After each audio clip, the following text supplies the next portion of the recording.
America just pieced together an epic takedown of Hillary Clinton that's based on FEC reports, memos by Clinton's campaign manager, and public statements from people like Donna Brazile and many others who chose to speak out openly.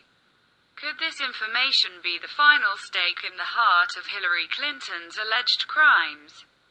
Let's analyze the information and see where it takes us.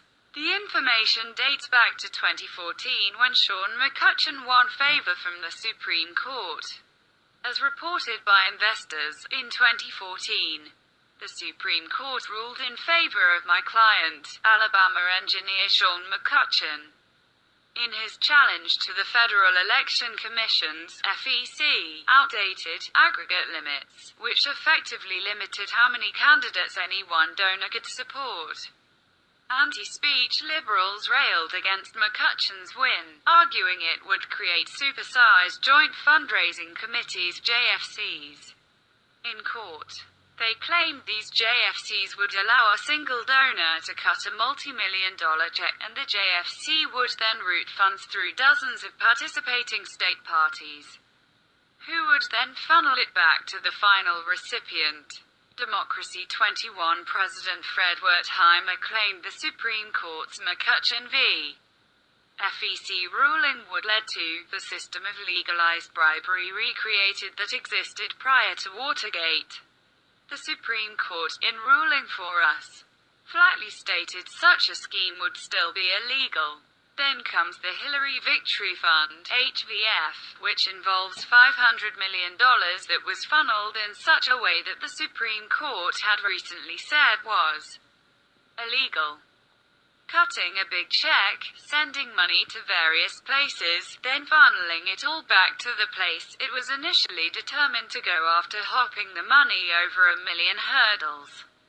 Trump's team has rightfully filed an FEC complaint to investigate the matters with the $500 million. The Committee to Defend the President has filed an FEC complaint against Hillary Clinton's campaign, Democratic National Committee, DNC, Democratic state parties and Democratic mega donors. As Fox News reported, we documented the Democratic establishment, us-ing state chapters as straw men to circumvent campaign donation limits and laundering the money back to her campaign. The 101-page complaint focused on the Hillary Victory Fund, HVF, the $500 million joint fundraising committee between the Clinton campaign, DNC, and dozens of state parties, which did exactly that the Supreme Court declared would still be illegal. It's reported that HVF was taking, or asking for, significant six-figure donations from well-known entities such as clothing companies and celebrities like Seth MacFarlane. If they were given a donation, then the money was taken through different parties, and it seems like the cash eventually made it back to Clinton's hands. The smaller number we're working within this is about $84 million. And that could make it the most massive campaign scandal involving finance in American history. Bakker continues his report. Here's what we know. Campaign finance law is incredibly complex and infamous for its lack of clarity. As I've explained before, its complexity is a feature, not a bug. Major political players with the resources to hire the very few attorneys who practice campaign finance law benefit from the complexity that keeps others out.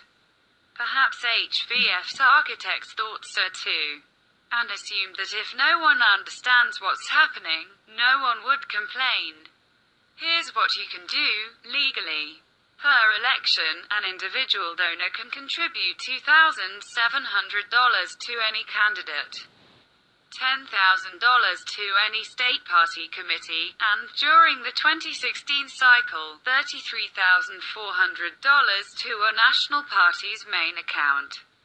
These groups can all get together and take a single check from a donor for the sum of those contribution limits. It's legal because the donor cannot exceed the base limit for any one recipient. And state parties can make unlimited transfers to their national party. Here's what you can't do, which the Clinton machine appeared to do anyway. As the Supreme Court made clear in McCutcheon v. FEC, the JFC may not solicit or accept contributions to circumvent base limits through earmarks and straw men that are ultimately excessive. There are 5 separate prohibitions here.